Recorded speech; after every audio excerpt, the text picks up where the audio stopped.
দেখো আমার birthday gift আমার সোনু দিয়েছে আমাকে। আমার বার্থডে ছিল, সোনিটা মানে আমি ঘুম থেকে ওঠার আগে সকালবেলায় নিয়ে এসছে এগুলো। আর আরও একটা গিফট আছে যে পুষ্পটা দিয়েছে, আমাদের দেখাচ্ছি। প্রথমে দেখাই কি গিফট আছে।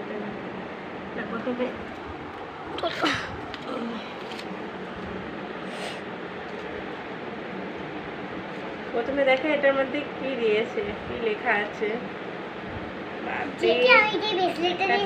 কার্ডটা কত সুন্দর ডেকোরেশন করা। ওপরটা দেখো, ওপরটা ডেকোরেশন। দেখো একটা ফুল। আমি যে নাকেরটা দিয়েছিলাম আর ওই যে দাঁড়া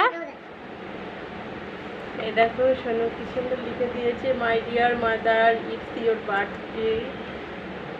তারপরে I am very happy today, I love you so much, love you too Sonu, love you so much. আর আরেকটা পেয়েছি লেটার। এখন লেটার মানে এখনকার দিনে এসব হয় না, আগে হতো।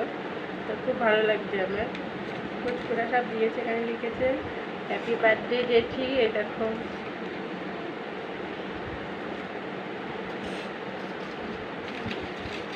দেখেছো, সবচেয়ে দামি গিফট এগুলো। এগুলো না টাকা পয়সা দিয়েও কেনা যায় না, বুঝেছো।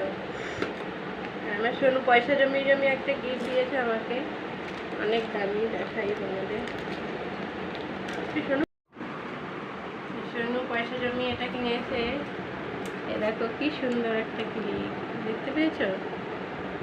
কি সুন্দর। কটা গিফট কিনেছিস রে পয়সা জমিয়ে? দুটো। বাপরে, আমার সোনু অনেক বড় হয়ে গেছে তো।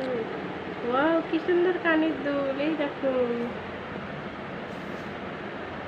দেখতে পেয়েছো? আমার সোনুর দেওয়া গিফট তো তোমাদের কেমন লাগলো অবশ্যই জানিও। আমার তো খুব পছন্দ হয়েছে। আমার বার্থডে সামনে, এত বছরে সবচেয়ে সেরা গিফট, সেরা। আমার সোনু যে মনে রেখে আমাদের গিফট এনেছে, এই অনেক। Thank you Sonu.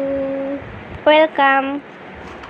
ওকে, সবাই কিন্তু আমার চ্যানেলটা অবশ্যই সাবস্ক্রাইব করে দেবে। ফেসবুক থেকে সবাই ফলো করে দেবে। টাটা।